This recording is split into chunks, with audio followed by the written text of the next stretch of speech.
Hey guys, Jeremiah here. Before we jump in, don't forget to hit that like and subscribe. It really helps me and the channel out. I really want to grow as a community with you guys, and I love replying to your comments, and I love talking about smartphones, gadgets in general, so why not join me? So today I'm just trying out a video format that I used to make more often last time. This will be a little more laid back with a lot less B-rolls. So it's just me talking to you guys. I want to talk about something different, which is the most fun phone I've used in 2025. I know I've been using this for just over 1 month now, but this phone is not the fastest, it's not the most expensive, not even the most hyped, just the one that's actually fun to use. And yeah, of course, it's the Nothing Phone 3A, and in this case, the Pro version. Now, let me explain what I mean by fun. Phones are supposed to be practical, right? Cameras, fast performance, long updates, and all that's important.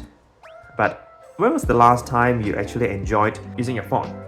Like, it made you feel good every time you picked it up. That's what I mean by fun, because I feel that way when I use this phone. The first reason this phone is fun is obviously this design.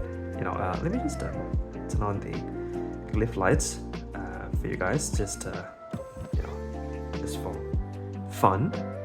There you go. Now, of course, this does not look boring at all. It's got personality, and it feels, different. I actually want to, show it off to people sometimes, but of course, I wouldn't give in to my impulse. But it's the kind of phone you don't just put face down on the table. I mean, you do put it face down on the table, but when you do that, it's a cool phone, And this is one of those phones that can really start a conversation, because especially in the country that I'm currently in, it's not really used. I mean, there isn't even any official shop selling this, so I had to buy it somewhere else, import it, and then only I can get to use this phone.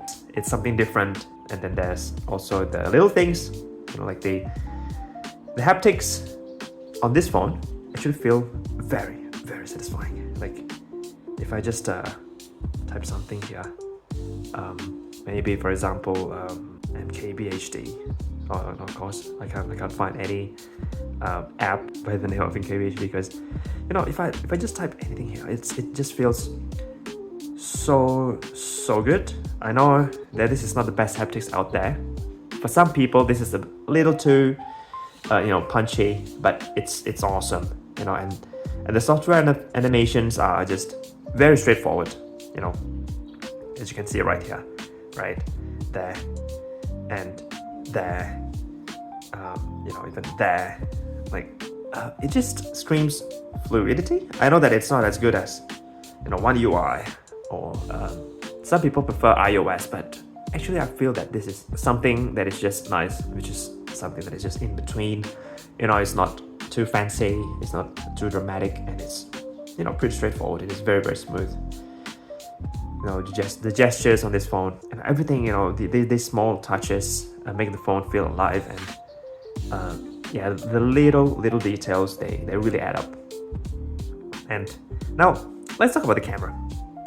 Okay, it might not be the best out there. I have talked about the camera here on this channel in my one of the older videos. Actually, if you haven't watched it, I'm gonna link it in the description. You can go ahead and watch it if you haven't. But for me, this little guy, right, this telephoto that makes this camera module stands out. This is really the fun factor for me. And I don't really care if it's not the highest megapixel count in the world. What matters is whether I can just whip it out, take a picture, right? And in this case, do a 3x zoom. I'm gonna try and see if I can dig out some 3x photos from my gallery and then show it in the video. But you know, the fact that I can capture a random day out, or a you know, any selfies with my partner or with my family without worrying about settings or carrying a big camera, you know, this is a lot of fun. Basically, it's more than good enough for most people, including me.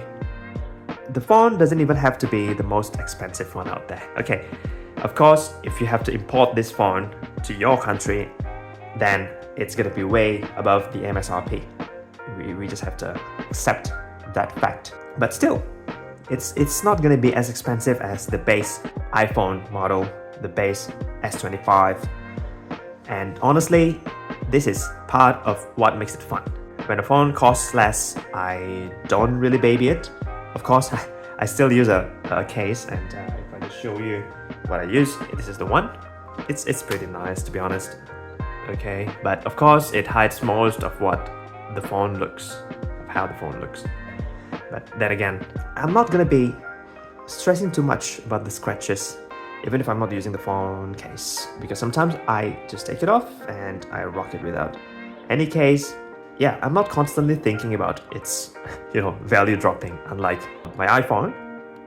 Obviously, I would think about its resale value, because obviously in most countries, the iPhone actually holds its value really, really well, especially if it's in mint condition. In contrast, I just use this one and enjoy it. And honestly, I don't worry about it all the time.